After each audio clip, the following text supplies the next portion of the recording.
नमस्कार, सत श्रीकाल, आदाब। मेरा नाम मनदीप पूनिया है और आप सुन रहे हैं पंजाबी रेडियो यूएसए। मैं एक बार फिर हाजिर हूं नए बुलेटिन के साथ और शुरुआत करते हैं आज की मुख्य खबरों से।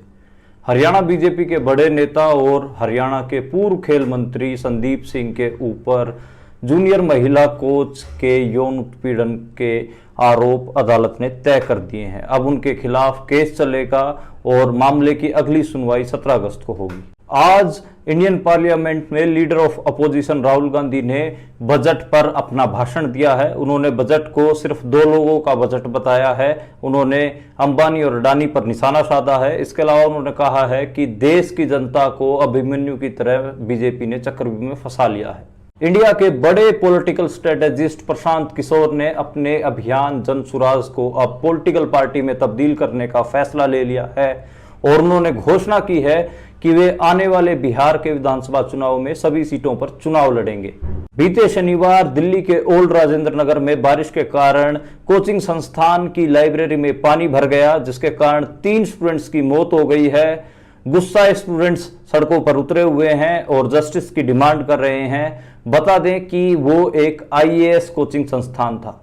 यूपी से कावड़ियों द्वारा लगातार जनता की गाड़ियां तोड़ने के वीडियोस तो वायरल हो ही रहे थे। आज यूपी पुलिस की एक गाड़ी तोड़ने का भी वीडियो वायरल हो रहा है, जिसके बाद सूबे के मुख्यमंत्री योगी आदित्यनाथ को कहना पड़ा है कि शिव बनने से पहले शिव जैसी साधना करने की भी जरूरत है। दिल्ली के मुख्यमंत्री अरविंद केजरीवाल के खिलाफ सीबीआई ने चार्जशीट दाखिल कर दी है। इसके साथ ही दिल्ली के उप मुख्यमंत्री मनीष सिसोदिया की जमानत पर आज सुप्रीम कोर्ट में सुनवाई होनी थी। उनकी सुनवाई को टालकर 5 अगस्त तक कर दिया है। बॉम्बे हाई कोर्ट ने बाबा रामदेव को झटका देते हुए उनके ऊपर 4 करोड़ रुपए का जुर्माना लगाया है। बता दें कि उनकी कंपनी नकली कपूर की गोलियां बेच रही थी, जिसके खिलाफ अगस्त 2023 में एक ऑर्डर हाईकोर्ट ने पास किया था, लेकिन लगातार उसकी अवहेलना करने के कारण ही अब उनके ऊपर 4 करोड़ का जुर्माना लगाया गया है। हरियाणा को लेकर इंडियन पार्लियामेंट में हंगामा हो गया। केंद्रीय मंत्री ललन सिंह ने कहा कि यह देश का बजट है, हरियाणा का नहीं। इसके जवाब में दीपेंद्र हुड्डा ने कहा कि क्या देश का हिस्सा हरियाणा नहीं है। पेरिस ओलंपिक्स में हरियाणा की झज्जर जिले की मनु भाकर ने पहला ब्रॉन्ज मेडल भारत के लिए जीता है। बता दें कि शूटिंग में ही अर्जुन बबूता आज पदक जीतने से चूक गए हैं। भारत की हॉकी टीम की बात करें तो आज अर्जेंटीना के साथ 1-1 के साथ मैच ड्रॉ हो गया है। ये थी आज की मुख्य खबरें। अब करते हैं इन खबरों का विश्लेषण और शुरुआत करते हैं पहली खबर से। पहली खबर आई हरियाणा के पूर्व खेल मंत्री और बीजेपी के बड़े नेता संदीप सिंह के बारे में।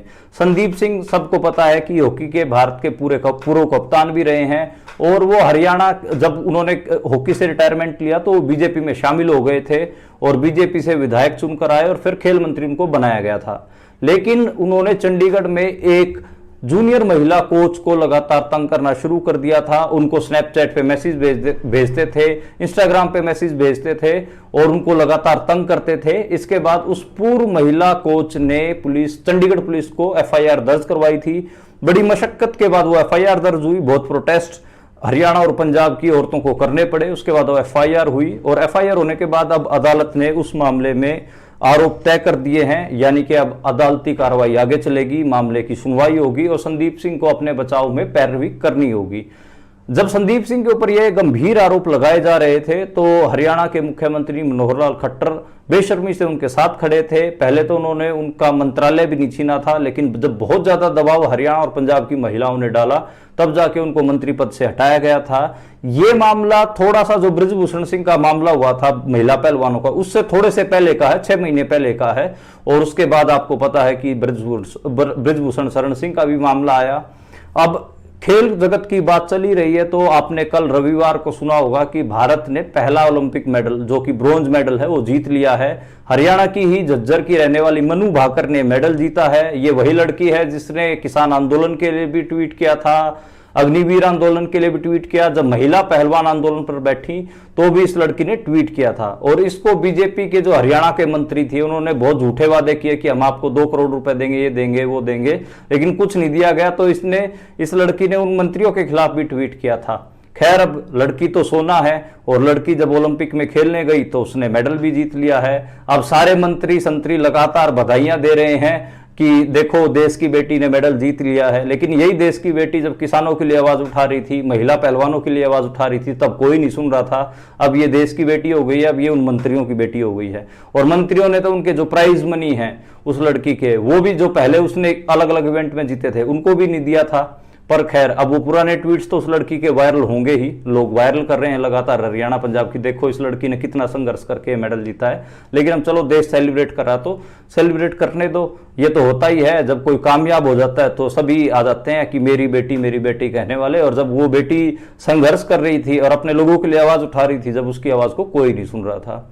वैसे आज जो ओलंपिक्स में शूटिंग में दो बुरी खबरें भी आई। एक तो अर्जुन बबूता जो लड़का है शूटर, वो चौथे स्थान पे उसने फिनिश किया। उससे उम्मीद थी कि वो ब्रॉन्ज मेडल तो जीतेगा, लेकिन सिर्फ एक उसने लड़के ने गलत शूट खेला। वो लगभग जब शुरुआत उसकी अच्छी हुई थी, दूसरे नंबर पे लगातार चल रहा था, शायद 10वें या 11वें राउंड में उसने एक खराब शॉट मारा 9.9 का, उसके कारण वो पिछड़ता चला गया। फिर वो चौथे स्थान पे उसने फिनिश किया है। ऐसे ही बात करें रमिता जिंदल की, रमिता जिंदल लड़की भी अच्छा खेली, आगे भविष्य में मेडल जीत के लाएगी, पक्का है इसमें तो। लेकिन अब की बार वो रह गई है, 7वें नंबर पे उस लड़की ने भी फिनिश किया है। अभी आज हॉकी का मैच भी था अर्जेंटीना के साथ, और अर्जेंटीना ने एक हिसाब से पहले गोल कर दिया था। और उसके बाद जब मैच खत्म होने को सिर्फ 2 मिनट बचे, जब भारत के कप्तान हरमनदीप सिंह ने गोल करके 1-1 के बराबरी पे मैच छोड़ दिया है। यानी कि अगर भारत के कप्तान गोल ना करते तो आज भारत एक हिसाब से ओलंपिक के हॉकी इवेंट में पिछड़ सकता था। लेकिन अभी उम्मीदें बरकरार हैं। तो ये जो अब की बार जो ओलंपिक्स चल रहे हैं, इसमें भारत की जो तीरंदाजी टीम है उसने बड़ा एक हिसाब से निराश किया है। दीपिका कुमारी का आपने बहुत नाम सुना होगा पिछले ओलंपिक में, उससे पिछले ओलंपिक में। अब की बार भी वो जो लड़की है वो मेडल नहीं जीत पाई। पुरुष तीरंदाजी भी नहीं जीत पाए। वैसे अर्जुन का देश कहा जाता है और अर्जुन को तीरंदाज बताया जाता है, लेकिन अर्जुन के देश से एक बार भी तीरंदाजी में मेडल नहीं आ सका है। तो ये एक मामला है। बाकी तो अभी जो इवेंट है, जैसे कुश्ती का है, बॉक्सिंग का है। बॉक्सिंग के इवेंट में एक अपडेट है कि निखत जरीन जो 16 जिसको बोलते हैं 16 वाली लिस्ट में जगह बना गई है। यानी कि अगर एक मैच और जीतती है तो क्वार्टर फाइनल में, उससे अगला मैच जीतेगी तो सेमीफाइनल में। तो एक हिसाब से 16 क्वालिफाइंग राउंड उसने कंप्लीट कर लिया है। निखत जरीन बहुत अच्छी बॉक्सर हैं और उनसे उम्मीद है कि शायद वो अब की बार पदक भारत को दिला पाएं। कुश्ती में भी बहुत सारी लड़कियां हैं जिनसे उम्मीद है, हरियाणा की लड़कियां हैं जिनसे उम्मीद है कि वो मेडल दिलवा सकती हैं। अब हम अगली खबर की ओर बढ़ते हैं, और अगली खबर आज इंडियन पार्लियामेंट से आई। और इंडियन पार्लियामेंट में आप सबको पता है कि 22 जुलाई को और 23 जुलाई को जो भारत की वित्त मंत्री हैं, उन्होंने पहले तो जो इकोनॉमिक सर्वे वो पेश किया, फिर बजट पेश किया। और बजट पेश होने के बाद आज कहीं ना कहीं leader of opposition Rahul Gandhi ने उस बजट के ऊपर एक भाषण दिया है जो काफी चर्चा का विषय बना हुआ है। उन्होंने कहा कि बेसिकली जो बीजेपी है, उन्होंने महाभारत से एग्जांपल लिया कि बीजेपी ने भारत के लोगों को अभिमन्यु की तरह चक्रव्यूह में फंसा दिया है, अब इनको निकलना तो पड़ेगा। उन्होंने ये भी कहा कि जो भारत का बजट है वो सिर्फ 20 लोगों के द्वारा बनाया गया है, उसमें कोई दलित ओबीसी नहीं है, और सिर्फ 2 लोगों के लिए बनाया गया है, अंबानी और अडानी। इसे जो मिडिल क्लास है उसको भी इस बजट में कुछ नहीं मिला, गरीबों को कुछ नहीं मिला। और राहुल गांधी ने यह भी कहा कि अगर उनकी सरकार आती है तो वो एमएसपी पर लीगल गारंटी कानून बनाएंगे, और किसानों ने उनसे वादा किया। आपको याद होगा कि कुछ दिन पहले वो किसानों से मिले भी थे। तो आज उनका जो भाषण है वो खासा वायरल रहा है, खासा उन्होंने सरकार के ऊपर तंज कसे हैं। उन्होंने कास्ट सेंसस करवाने की भी मांग की है। जब वो ये मांग कर रहे थे, वित्त मंत्री निर्मला सीतारमण हंस रही थी। उन्होंने उनके हंसी को भी टोका कि मैं तो इतनी सीरियस बातें उठा रहा हूं और आप हंस रही हैं। तो ये आज पूरा इंडियन पार्लियामेंट में चला। इंडियन पार्लियामेंट में आज हरियाणा को लेकर भी काफी विवाद हुआ। हरियाणा के जो सांसद हैं, हिसार से सांसद हैं जेपी, और सिरसा से सांसद हैं कुमारी सैलजा, रोहतक से दीपेंद्र हुड्डा। तो ये बजट पर जब चर्चा कर रहे थे तो लगातार कह रहे थे कि हरियाणा को कुछ नहीं दिया, हरियाणा को कुछ नहीं दिया। तो जो केंद्रीय मंत्री ललन सिंह हैं वो खड़े हुए, उन्होंने कहा कि ये भारत का बजट है, हरियाणा का बजट नहीं है। तो फिर दीपेंद्र हुड्डा ने कहा कि बताइए क्या हरियाणा भारत में नहीं है? अगर भारत में है हरियाणा तो फिर हरियाणा की भी बात होगी। अब हरियाणा में चुनाव आने वाले हैं, अगर आप हरियाणा को कुछ नहीं दे रहे तो हरियाणा वाले लोग भी आपको कोई वोट नहीं देंगे। तो एक हिसाब से ये तो गहमा गहमी होनी थी। 2 महीने बाद चुनाव है हरियाणा में, तो कांग्रेस कि जो सांसद हैं इनको भी ये दिखाना था कि देखिए बीजेपी हरियाणा की ओर कोई ध्यान नहीं दे रही। और ये सच भी है कि हरियाणा पंजाब को एक हिसाब से बीजेपी नेग्लेक्ट कर रही है और ये मान के चल रही है कि हरियाणा और पंजाब तो हम हारेंगे ही, हमारे दोनों ये राज्य हैं ये हाथ से निकलेंगे। उसका रीजन आप सबको पता है कि जो किसान आंदोलन हुआ, उसके बाद महिला पहलवान आंदोलन, अग्निवीरों का आंदोलन और भी कई ऐसे आंदोलन हैं। और पंजाब में तो जो एक हिसाब से बंदी सिंह रिहाई का जो मामला है, अमृतपाल सिंह की गिरफ्तारी के बाद जो माहौल है, तो ये कई ऐसे मुद्दे हैं जिसके कारण कहीं ना कहीं बीजेपी हरियाणा और पंजाब में तो बैकफुट पे है और मान रही है कि ये दोनों स्टेट अब हमारे हाथ में नहीं आने वाले हैं। अगली खबर की ओर बढ़ते हैं और अगली खबर है जो आपने नाम सुना होगा प्रशांत किशोर का। इंडिया के सबसे बड़े पॉलिटिकल पीआर के आदमी माने जाते हैं, पॉलिटिकल स्ट्रेटेजिस्ट माने जाते हैं। ये वही आदमी हैं जिन्होंने साल 2017 में कैप्टन अमरिंदर सिंह का जो पूरा चुनावी कैंपेन संभाला था। 2014 में नरेंद्र मोदी का चुनाव कैंपेन संभाला था, ममता बनर्जी का कैंपेन संभाल चुके हैं, नीतीश कुमार का चुनाव कैंपेन संभाल चुके हैं, वाईएसआर कांग्रेस का चुनाव जो इलेक्शन कैंपेन है वो संभाल चुके हैं। तो देश के जितने बड़े बड़े मुख्यमंत्री और इवन भारत के प्रधानमंत्री तक का चुनाव कैंपेन संभाल चुके हैं वो बिहार के रहने वाले हैं प्रशांत किशोर। और बिहार में वो जन सुराज नाम का एक अभियान चला रहे थे। उन्होंने कहा है कि अब जन सुराज वो पार्टी बनाएंगे और बिहार में भी 3-4 महीने बाद चुनाव होने वाले हैं, तो कह रहे हैं कि वहां पर वो सभी सीटों पर विधानसभा चुनाव लड़ेंगे। तो उन्होंने बेसिकली उनका यह कहना है कि वो अब तक तो चुनाव लड़ाते आए हैं और अब वो चुनाव लड़ने जा रहे हैं। हालांकि उनको ये भी लोग कह रहे हैं कि वो आरएसएस की ही बी टीम है और मोदी और आरएसएस और बीजेपी ने ही उनको दबा के पैसा दिया है, जिसके कारण वो लालू और नीतीश की जो राजनीति है बिहार में उसके खिलाफ कोई विकल्प खड़ा करने की कोशिश कर रहे हैं। ये लोगों का उनके बारे में आमतौर पर कहना होता है।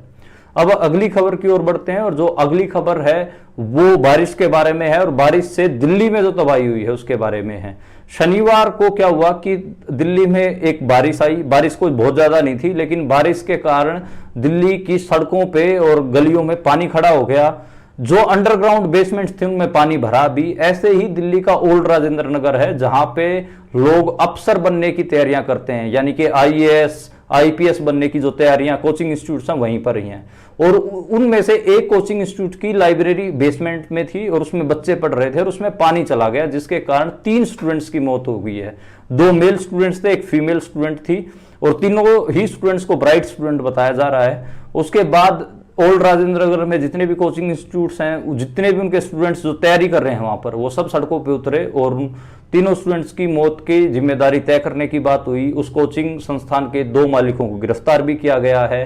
कहा जा रहा है कि जो स्टूडेंट्स हैं वो रुकने का नाम नहीं ले रहे और जो दिल्ली में आम आदमी पार्टी की सरकार है वो भी अपनी जवाबदेही के लिए मतलब एक हिसाब से अफसरों के ऊपर बात डाल रही है। जो दिल्ली के मंत्री हैं वो कह रहे हैं हमने तो अफसरों को बोला था कि वहां पर सीवेज साफ करवाइए, ये साफ करवाइए, वो साफ करवाइए, लेकिन अफसर हमारी बात ही नहीं मान रहे हैं। तो एक हिसाब से ये एक पूरा चक्कर चला हुआ है। जवाबदेही किसकी बनती है ये कुछ तय ही नहीं हो पा रहा है और इस जवाबदेही तय न होने के कारण 3 स्टूडेंट्स की मौत तो अब हो गई है। उन 3 बच्चे तो अब वो वापस नहीं आ सकते। तो एक हिसाब से आम आदमी पार्टी जो कहती है कि दिल्ली मॉडल, तो उनका दिल्ली मॉडल ये है कि 3 स्टूडेंट थोड़ी सी बारिश आने के कारण डूब के मर गए। अब आप बताओ कि एमसीडी में भी आम आदमी पार्टी की सरकार है और दिल्ली में जो गवर्नमेंट है वो भी आम आदमी पार्टी की सरकार है, यानी कि निगम में भी वही है, छोटी सरकार भी उनकी और बड़ी सरकार भी उनकी। फिर भी वो बात को घुमा फिरा के कह रहे हैं कि अधिकारी तो राज्यपाल की बात मानते हैं, मंत्रियों की तो बात मान ही नहीं रहे। तो इस किस्म की बातचीत लगातार चल रही है और मेरे हिसाब से जवाबदेही तय भी होनी चाहिए और जो जिम्मेदार मंत्री हैं उनके ऊपर भी कार्रवाई होनी चाहिए और जो अधिकारी हैं उनके ऊपर भी कार्रवाई होनी चाहिए। अब अगली खबर की ओर बढ़ते हैं और जो अगली खबर आई है वो उत्तर प्रदेश से आई है। उत्तर प्रदेश की मैं पिछले कई बुलेटिनों में कावड़ियों के ऊपर खबरें बता रहा हूं, तो आज भी कावड़ियों के बारे में खबर है। लगातार मैं बताता रहा हूं कि कैसे कभी उत्तर प्रदेश सरकार है वो कह दे रही है कि रेडी वालों को, फल वालों को, सब्जियों वालों को नाम लिखने के लिए ताकि हिंदू मुसलमान का पता चल सके। कावड़िया लगातार रोड पर जाते लोगों की गाड़ियां तोड़ रहे हैं। अगर उनको थोड़ी सी टच हो जा रही है, थोड़ी सी कोई तेज चला रहा है उसकी गाड़ी पकड़ के वो तोड़ देते हैं।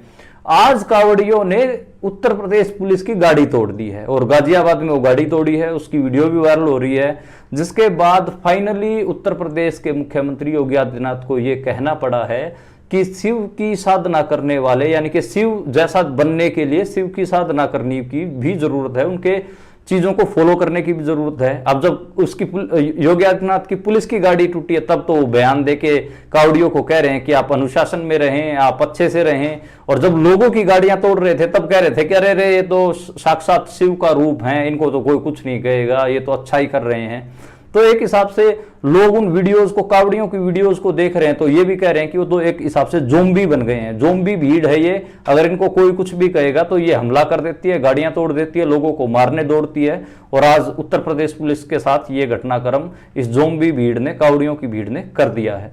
अब हम अगली खबर की ओर बढ़ते हैं, और जो अगली खबर है, अगली खबर दिल्ली के मुख्यमंत्री अरविंद केजरीवाल के बारे में है। उनके खिलाफ सीबीआई ने आज चार्जशीट दाखिल कर दी है, फाइनली दाखिल कर दी है। 17 जुलाई को सीबीआई से जवाब मांगा गया था, अब फिर उन्होंने कहा कि हम चार्जशीट ही दाखिल कर देंगे, और अब चार्जशीट दाखिल कर दी है। ईडी वाले मामले में हम सबको पता है कि जमानत मिल गई थी अरविंद केजरीवाल को, लेकिन सीबीआई ने उनको अरेस्ट कर लिया था तुरंत तिहाड़ जेल से। तो अब वो सीबीआई वाले मामले में उनको जमानत अर्जी लगी हुई है। तो देखना होगा, आरोप जो सीबीआई है वो तो कह रही है कि अब देखते हैं कि इस पे क्या बनता है। बाकी जो अरविंद केजरीवाल के वकील हैं वो तो कह रहे हैं कि जो ईडी और सीबीआई ने मिलकर उनके खिलाफ साजिश की, उनको जेल में रखने की पूरा एक साजिश कर रखी है। तो ये एक अपडेट थी। और जो उनके डिप्टी चीफ मिनिस्टर हैं मनीष सिसोदिया, उप मुख्यमंत्री, वो भी जेल में ही है। हम सबको पता हो तो साल 2023 से जेल में है, और उनका मामला भी लगातार पेचीदा होता जा रहा है, क्योंकि सुप्रीम कोर्ट में उनकी भी जमानत याचिका लगी हुई थी, और सुप्रीम कोर्ट ने आज उनकी जमानत सुनवाई टालकर 5 अगस्त को कर दिया। अब उनके मामले में 5 अगस्त को सुनवाई होगी, और पता चलेगा कि 5 अगस्त को कि उनको जमानत मिलेगी, या फिर दिल्ली के मुख्यमंत्री और उप मुख्यमंत्री यानी कि चीफ मिनिस्टर और डिप्टी चीफ मिनिस्टर दोनों ही जेल में रहेंगे या बाहर आएंगे। अब हम अगली खबर की ओर बढ़ते हैं, और जो अगली खबर है, अगली खबर हरियाणा से लेकर, हरियाणा को से रिलेटेड है। और मतलब इंडियन जो हरियाणा में एक हिसाब से जो चुनाव का माहौल है उससे रिलेटेड है। हरियाणा में बीजेपी क्या कर रही है कि बीजेपी लगातार शहरों में जाके जो सवर्ण वोट हैं, जो अपर कास्ट हैं, उसमें ब्राह्मण, बनिए और जो एक हिसाब से राजपूत, इन कम्युनिटीज को मोबिलाइज कर रही है, ओबीसीज को मोबिलाइज करने की कोशिश कर रही है। क्योंकि बीजेपी को लग रहा है कि जो जाट और दलित और जो मुसलमान और जो सिख हैं वो उनको वोट नहीं देंगे, इसलिए उनके खिलाफ अब वो एक अलग किस्म का ध्रुवीकरण कर रही है, जिसको पोलराइजेशन बोला जाता है। अब देखना होगा कि हरियाणा में बीजेपी का ये पोलराइजेशन सफल हो पाता है या नहीं हो पाता है। आज जो सीएम आवास है करनाल में, जो चीफ मिनिस्टर का घर है, उसके बाहर बिजली के कर्मचारियों ने प्रदर्शन किया, वो पक्के करे जाने की मांग कर रहे थे। पुलिस ने उनके ऊपर लाठीचार्ज भी किया, और अभी पूरा हंगामा जारी है। बहुत सारे जो कर्मचारी हैं उनको डिटेन कर लिया है। बाकी जो अपडेट होगी वो मैं कल आपको जरूर बताऊंगा इस मामले में। अगली खबर की ओर बढ़ते हैं। जो अगली खबर है वो पंजाब हरियाणा हाईकोर्ट से आई, और वो है अमृतपाल सिंह के बारे में। पंजाब के खडूर साहिब सीट से सांसद हैं वे, और उनके ऊपर जो एनएसए लगाया गया है उसको उनके माता पिता ने चैलेंज किया था। लेकिन आज सरकारी वकील ने कहा कि उनके माता पिता की उम्र और पता सही से नहीं लिखा गया है, इसलिए जो वकील था भाई अमृतपाल सिंह का, जो वकील है, उन्होंने 2 दिन का टाइम मांगा। 31 जुलाई को अब इस मामले में सुनवाई होगी, और एक हिसाब से 2 दिन के लिए टल गई है सुनवाई। अमृतपाल सिंह की जो सांसदी है उसको भी चैलेंज किया गया है पंजाब हरियाणा हाईकोर्ट में। कोई विक्रमजीत सिंह नाम के वकील हैं, उन्होंने कहा है कि इनकी सांसदी इनकी हटाई जाए, और उसकी जो सांसदी वाले मामले में जो सुनवाई होनी है वो 5 अगस्त को होनी है। तो 5 लोग 31 जुलाई का भी इंतजार कर रहे हैं, तो जो फैसला आएगा वो मैं आप तक पहुंचाऊंगा, और लोग 5 जुलाई को क्या फैसला आएगा उसका इंतजार भी कर रहे हैं। अब अगली खबर की ओर बढ़ते हैं, और अगली खबर ओलंपिक्स से। जो भारत है, भारत को कल पहला मेडल मिला। हरियाणा के झज्जर जिले की मनु भाकर ने 10 मीटर एयर पिस्टल में जो मेडल है वो जीता, ब्रॉन्ज मेडल जीता, और वो तीसरे स्थान पर रही। पहले वो दूसरे स्थान पर चल रही थी, लेकिन एक खराब शॉट के कारण वो तीसरे स्थान पर आई। हालांकि ब्रॉन्ज मेडल मिला है। पहली महिला शूटर हैं, first women shooter of India जिन्होंने ओलंपिक में मेडल जीता है। तो हरियाणा की इस बेटी के लिए तालियां तो बनती ही हैं। हालांकि इस बेटी का आप सबको पता है कि जो पूरा एक मामला था, मैं पहले भी बता चुका हूं कि इसने किस किस्म के ट्वीट्स किए थे, वो सारा मामला है। तो ओलंपिक की अपडेट जो आगे होगी वो मैं आप तक जरूर पहुंचाऊंगा। ये आखिरी में मेरे को लगा कि हरियाणा की इस बेटी के लिए सेलिब्रेशन बनता है, क्योंकि ये किसान आंदोलन में भी खड़ी थी और पहलवान आंदोलन में भी खड़ी थी, तो इसलिए इस बेटी का सेलिब्रेशन मुझे लगता है कि मनु भाकर का बनता है, इसलिए आखिर में भी मैंने आपको ये खबर बताई। तो ये थी आज की मुख्य खबरें और उनका विश्लेषण। आप देखते और सुनते रहिए पंजाबी